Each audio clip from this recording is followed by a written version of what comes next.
اب میں ڈاکٹر صاحب سے اگلا سوال یہ کرتا ہوں کہ جو دنیاوی تعلیم کے حوالے سے آج کل تعلیمی انحطاط کیوں ہے؟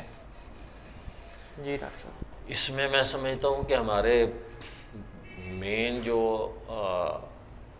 اس میں جو فالٹ میں سمجھتا ہوں وہ یہ ہے کہ ہماری پالیسی وہ ہمارے جو معروضی حالات ہیں، ہمارے جو ملکی حالات ہیں یا ہمارے معاشرے کے حالات ہیں اس کے مطابق نہیں ہیں. کیونکہ جب بھی قوم بنتی اس وقت بنتی ہے جب قومیں اپنے حالات کے مطابق اپنے بچوں کو تعلیم دیں.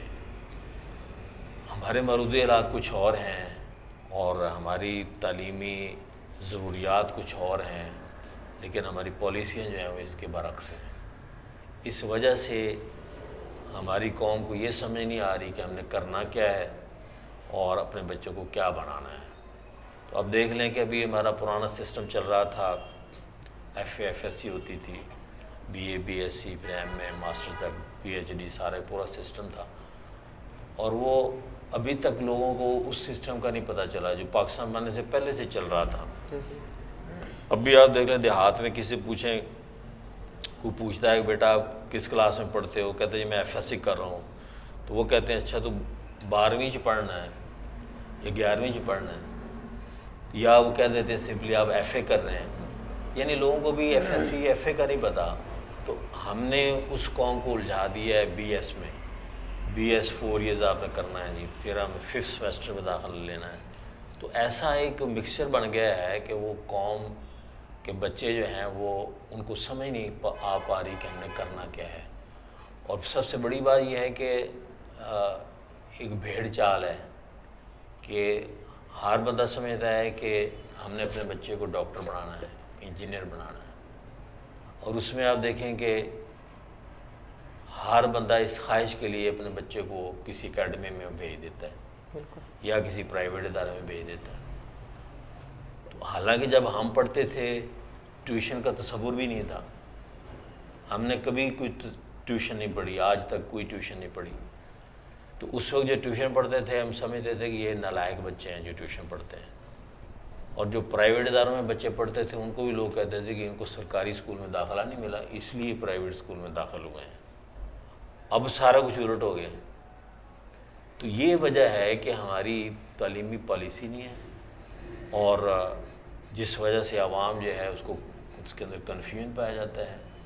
اور پھر ان کو یہ بھی اویئرنیس نہیں ہے کہ 2 ڈپارٹمنٹ ہیں، انجینئرنگ یا ڈاکٹر بننا، ایم بی بی ایس کرنا. تو یہ 2 شعبے ہیں، باقی سارے شعبے ایک طرف ہیں. آرٹس میں جتنے مضامین ہیں اب دیکھیں اس میں کتنے شعبے ہیں، پولیس ہے، سول ادارے ہیں اور وکالت ہے، ججز ہیں، کتنے شعبے ہیں. سارے آرٹس کے بچے وہاں جاتے ہیں، لیکن اس طرف دھیان نہیں ہے ہماری قوم کا. ہماری قوم کو دھیان سے انجینئر ڈاکٹر بنانا ہے. تو یہ کنفیوژن ہے جس وجہ سے ہم لوگ پیچھے جا رہے ہیں.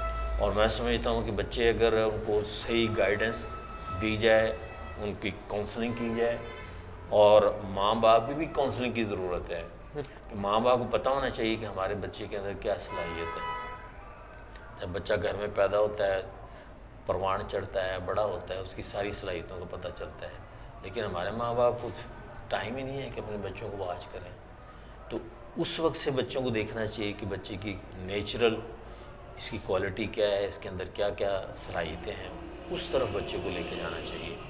اس سے یہ ہوگا کہ بچہ ایک تو جو بچے کی جو نیچرل ٹیلنٹ ہے اس کے مطابق اس کو آپ اس کا فیلڈ دے دیں گے تو وہ بچہ انجوائے کرے گا اور خدمت کرے گا. اگر آپ اس کو ان نیچرل اس کو فیلڈ دے دیں گے تو وہ پھر انجوائے بھی نہیں کرے گا اور اس کا مائنڈ بھی ادھر سیٹ نہیں ہوگا اور پھر وہ صحیح پرفارم بھی نہیں کر سکے گا. جو بھی وہ کام کرے گا وہ ڈر ڈر کے کرے گا، پتہ نہیں اس میں نے کیا کرنا ہے یا نہیں کرنا. بالکل اس کے اندر پورا فوکس نہیں ہوگا، اس کی توجہ اس کی طرف نہیں ہوگی. تو اس لیے میں سمجھتا ہوں کہ یہ ہمارے پیچھے پالیسی جو ہے نا وہ اتنی اسٹرانگ نہیں ہے جس وجہ سے ہماری پوری قوم جو ہے کنفیوژن کا شکار ہے.